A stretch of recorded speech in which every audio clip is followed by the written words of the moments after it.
In front of me is FreeYond M6, and today I would like to show you how you can change and customize your keyboard's theme. You need to begin by launching your keyboard and clicking on Color Palette at the top of it. Then tap on any of those themes to apply a perfect one for you. I will go with this one.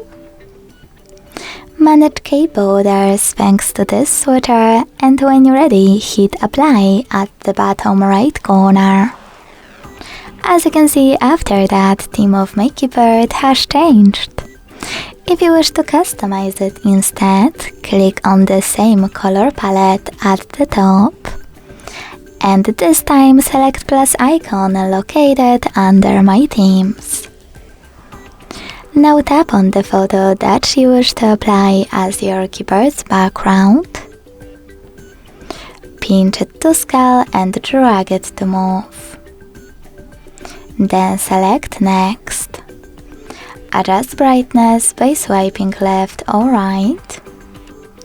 Hit Done. Manage key borders and select Apply.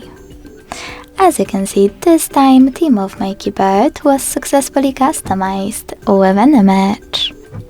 Thanks so much for watching. If you enjoyed this video, don't forget to leave a like, comment and subscribe.